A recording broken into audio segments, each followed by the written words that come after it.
السلام علیکم ناظرین، آج ہم آپ کو امیر المومنین حضرت علی علیہ السلام کے چند منتخب حکیمانہ کلمات کے بارے میں بتائیں گے۔ ویڈیو میں آگے بڑھنے سے پہلے ہمارے چینل کو لائک اور سبسکرائب ضرور کیجیے گا۔ آپ دیکھ رہے ہیں دور نجر سیدہ بینش کے ساتھ۔ آئیے ویڈیو کی طرف بڑھتے ہیں۔ حضرت علی علیہ السلام نے فرمایا، جب دشمن پر قدرت حاصل ہو جائے تو معاف کر دینا ہی اس قدرت کا شکریہ قرار دو۔ حضرت علی علیہ السلام نے فرمایا، عاجز ترین انسان وہ ہے جو دوست بنانے سے بھی عاجز ہو، اس سے زیادہ عاجز وہ ہے جو رہے سہے دوستوں کو بھی برباد کر دے۔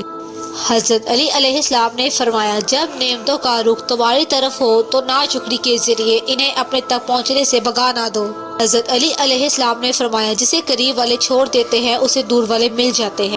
حضرت علی علیہ السلام نے فرمایا، ہر فتنہ میں پڑ جانے والا قابل عتاب نہیں ہوتا۔ حضرت علی علیہ السلام نے فرمایا، سارے معاملات تقدیر کے تابع ہوتے ہیں، یہاں تک کہ کبھی کبھی تدبیر سے بھی موت واقع ہو جاتی ہے۔ حضرت علی علیہ السلام نے فرمایا، آپ نے میدان جنگ سے کنارہ کشی کرنے والوں کے بارے میں فرمایا کہ ان لوگوں نے حق کو بھی چھوڑ دیا اور باطل کی بھی مدد نہیں کی۔ حضرت علی علیہ السلام نے فرمایا، جو امیدوں کی راہ میں دوڑتا ہی چلا جاتا ہے وہ آخرت میں موت سے ٹھوکر کھا جاتا ہے۔ حضرت علی علیہ السلام نے فرمایا، بامروت لوگوں کی لغزشوں سے درگزر کرو کہ ایسا شخص جب بھی ٹھوکر کھاتا ہے تو قدرت کا ہاتھ اسے سنبھال کر اٹھا دیتا ہے۔ حضرت علی علیہ السلام نے فرمایا، مروبیت کو ناکامی سے اور حیا کو محرومی سے ملا دیا گیا ہے۔ فرصت کے مواقع بادلوں کی طرح گزر جاتے ہیں، لہذا نیکیوں کو فرصت کی غنیمت خیال کرو۔